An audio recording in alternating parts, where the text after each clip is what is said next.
Hello from Vegas. You may have noticed from my Twitter feed that I am at a conference in Las Vegas for the Society for Information Technology and Teacher Education. I'm presenting Friday morning on computational thinking across a curriculum, how we measure problem solving and how it transfers to other disciplines.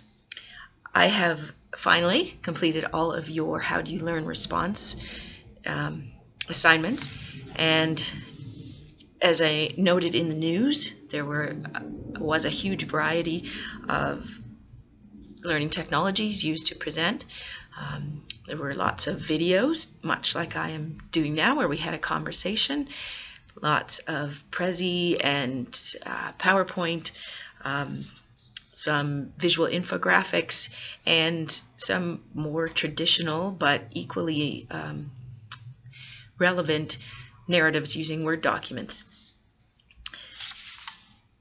I'm coming to you live today to clear up a couple misconceptions that I saw across the projects. I did leave feedback for each of you individually, but one thing I'd like to talk about to everyone is what a learning theory really is in comparison to learning styles and preferences.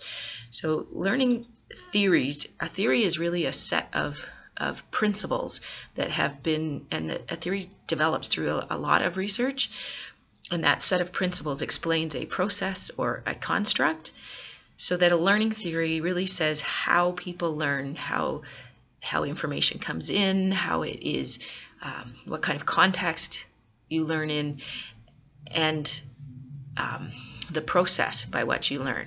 A learning style and a preference are really people's choices of how they approach learning.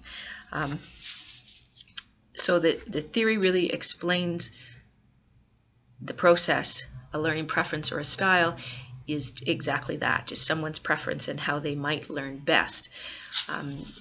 The context or the content that you are learning also has an impact on how it is learned. So the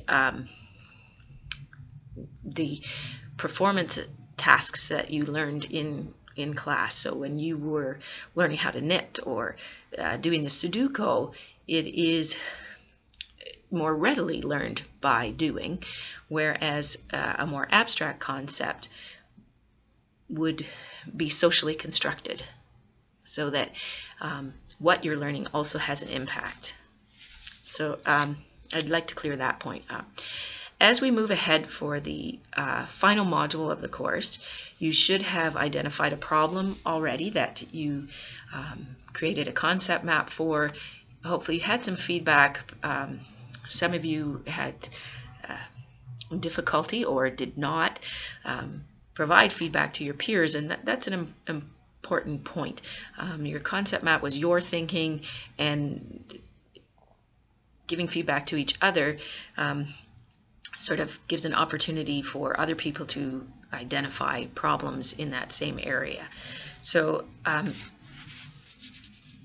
what I'd like you to do is make sure that you review the assignment instructions and the rubric that is available for both the Twitter challenge assignment and our final Spread the News assignment, so that you understand what is expected. Continue to collaborate with your peers, ask them questions on Twitter, through my Learning Space discussions, and feel free to email me as well. Make sure you refine the problem.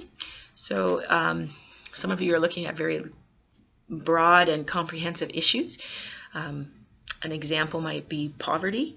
So that is huge. You're not going to solve the, unfortunately, the problem of worldwide poverty in your assignment in EM203, but you can certainly narrow in, consider a slice of that issue.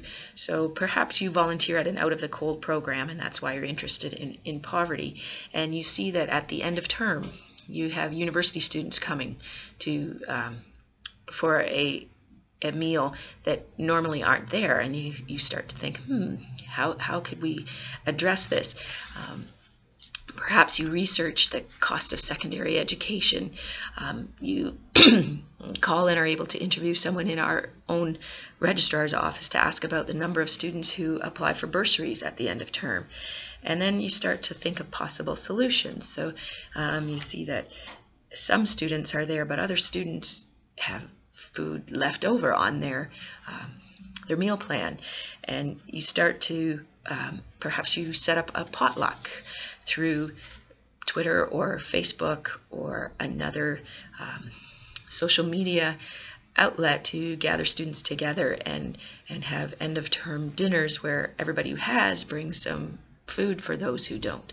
So be curious, creative, thoughtful, and use the resources from the course to support you, the technologies that you've already learned, the inquiry and research techniques, and the network that you set up amongst your peers in your learning group, across the course, and with me. So it's good to see you again. Keep busy with the course, and I will be speaking to you through discussion posts and your Twitter challenge. Take care.